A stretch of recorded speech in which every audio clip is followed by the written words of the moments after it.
That's all right, because actually nobody really knows what the Transfiguration exactly means. So I butcher a children's sermon here or there about it. How is everybody? All right. All right. First off, I want to just a public service safety announcement. I know some people called me asking about was church canceled. The general rule of thumb is as long as I can get here, and I live pretty close, the church building will be open.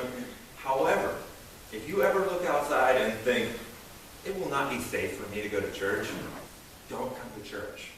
All right? Your safety is number one. So, again, just kind of use that as your rule of thumb. If you ever feel unsafe, don't come to church. All right. Public service announcement done. All right. So, welcome to Transfiguration Sunday. And the pastor, every pastor who ends up as a pastor, except for her, actually, because has to go through an internship. We have to do a year of our seminary training is out in a church. Okay? And the pastor who was my supervisor, his name was Al, and he liked to call this Sunday Internship Sunday. Because he said, this is a hard Sunday to preach on. You do it. and it's hard because there's a lot going on. All right? In the story, we have these two characters show up, Moses and Elijah. All right? And in order to understand why they are there, we need to have a really good memory and have the entire book of the law, the first 5 books of the Bible, memorized. Everybody got that? All right. And then Elijah represents the prophets, so we have to have all the books of the prophets memorized. Everybody got that? Yeah, I mean, there's a lot of backstory here. And furthermore, we have to remember the whole story structure of the Gospel of Mark for it to really make sense. Because what God says today is a direct echo of when? His baptism, yeah. And there's also one other time that a voice says a similar thing at the cross. And it says exactly, almost the same thing 3 times. It says, "You are my son, this is my son, truly this was God's son."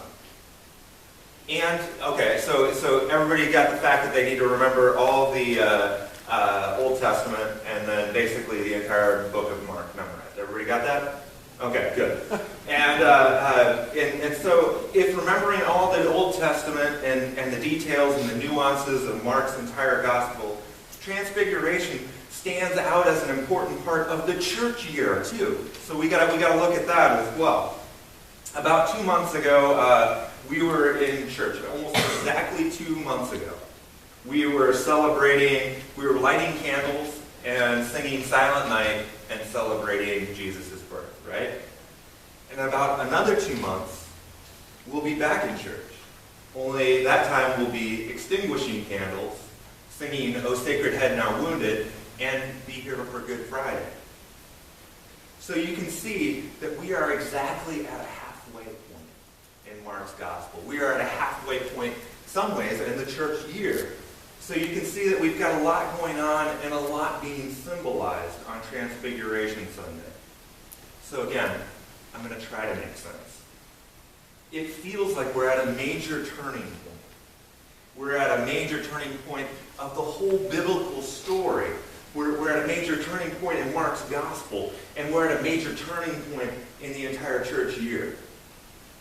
And I was trying to think what would be the image for this. And I was thinking maybe a pivot point. Maybe a pivot point.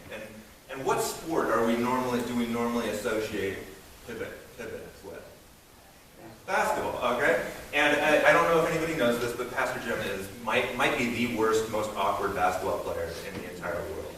However, we are blessed with a very good basketball player here today. And so, Will, would you be willing to explain to these good people what a pivot point is?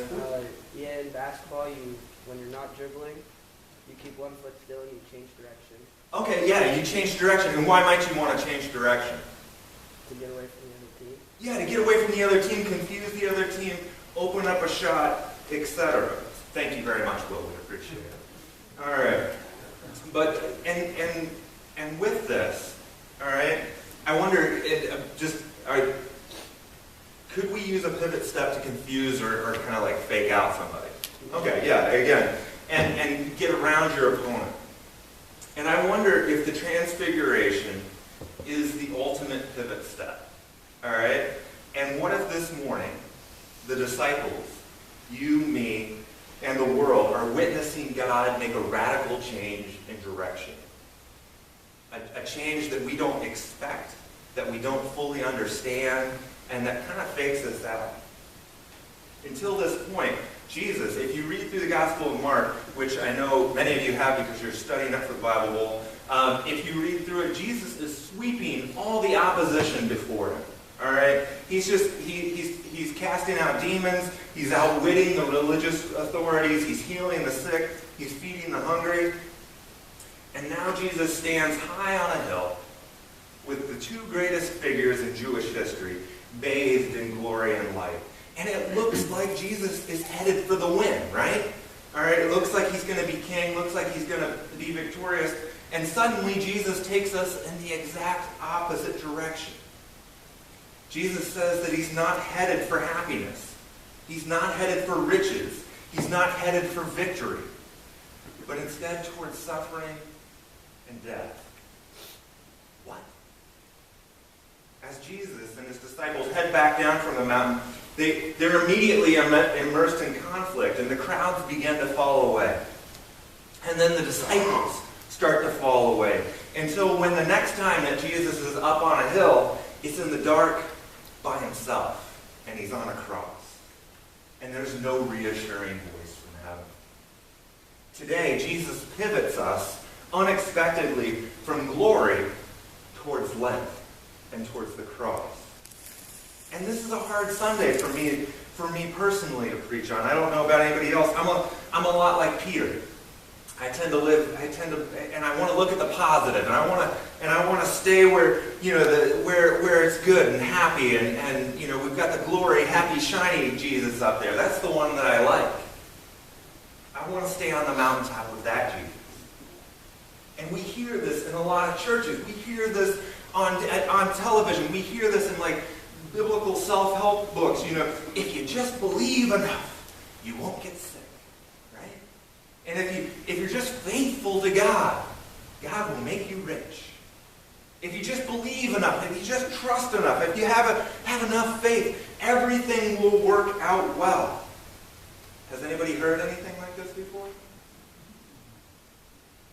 And yet this does not seem like what God is saying or where God is taking us. This does not sound like where Jesus is leading his disciples, us, or his church. On Transfiguration Sunday, Jesus pivots his disciples and us from a path of power, from a path of riches, from a path of victory, to a path of sacrifice and suffering. We do get good news this morning. We do receive a powerful promise this morning, and we receive this glimpse of Easter morning from the mountaintop, right? We get this like a little kind of I can see it out there. Peter and the disciples are not wrong to hope for life with Jesus in glory, but they are premature. There will be no life without first experiencing death. And we get good news this morning, but it comes with kind of a costly disclaimer. It's like one of those deals where how many people have ever seen a medicine advertised on the television that's going to do all these great things for you, and then they spend the rest of the time telling you about how it might kill you as well, and all that. So we hear that in verse 9. As Jesus and his disciples were coming down the mountain, he ordered them to tell no one about what they had seen, until after the Son of Man had risen from the dead. Jesus is going to rise from the dead. That's amazing. That's awesome. That means that we too, death is not the end, that we too will get to rise from the dead with Jesus. What's the promise with it? What's the problem with that promise? You got to die first. Yeah, that's not the best news. You got to die in order to rise. There can be no resurrection without a crucifixion. The question that haunts the disciples continues to haunt us in the Christian church today. What does rising from the dead mean? Death, as a pathway to new life, is a pretty difficult word of comfort, if you think about it. And this is not just a challenging word of hope about, just about physical death. Although many of us, I am sure, have experienced physical death and illness in ourselves or a loved one. But death can come in many ways. Death could be the loss of a loved one or a spouse, the loss of a job or a dream, the end of a relationship, or the end of an ability or an activity that we loved or cherished. All those things could be a death. All of those things could involve pain and suffering. How many of us have ever said, my God, why have you forsaken me? The good news this morning for us, the difficult news, is that no matter how we feel, God has promised to never abandon us. And that we can shout out those words without any fear of God being angry or upset with us. God just holds us tighter. God has promised never to abandon us no matter what we say or do. God also promises us today and every day that death will not be the last word. I love this because people will always ask me, what will heaven be like, Pastor Jim? I'm like, well, I'm not there. And I'm really not all that smart either. So those are two reasons why I can't tell you. But I do wonder, people always say, will I know my children? Will I know my family? Those things. I think we get a glimpse of that today. Because, Elijah and Moses, they show up, right? How do they know it's Elijah and Moses? Yeah, they recognize him. But the cool thing is how would they recognize him? Because there's no cameras. There's no pictures. They just know that it's Elijah and Moses. And that gives me a word of hope that we will know each other in heaven. God promises to stay with us no matter what. So we stand at this pivot point in Mark's gospel. We stand at a pivot point in our church year as we turn towards Lent and the cross. And I wonder how many of you are at pivot points in your own daily life? How many of you are at a pivot point in your own faith, uncertain of which way to go next? The good news is that you are not alone. God has given you this community to journey with you through those times of death, through those times of darkness that we will face in our lives. In this room, there are people to journey with. There are people who have battled the mental illnesses that you are battling. There are people here who have battled the addictions that you are battling. There are people here who have gone through abusive relationships that can help you, that can walk with you. There are people who have lost family members, suffered divorce, or had their hearts broken. There are people who have suffered countless other forms of crucifixion and death. And I invite you this morning to tell your stories of big and little deaths in your life and walk with each other through the dark times in our lives. Perhaps you're at another different pivot point in your life and you're drawn by God's grace into new life, into resurrection. Tell those stories too, that there is hope, that there is new life on the other side of death. Celebrate and share the stories of big and little resurrections that we might give thanks together. Above all, most of all, if you are walking alone in darkness, you don't have to be alone. I'm here for you. The people of St. Peter's Lutheran Church are here for you. And most importantly, Jesus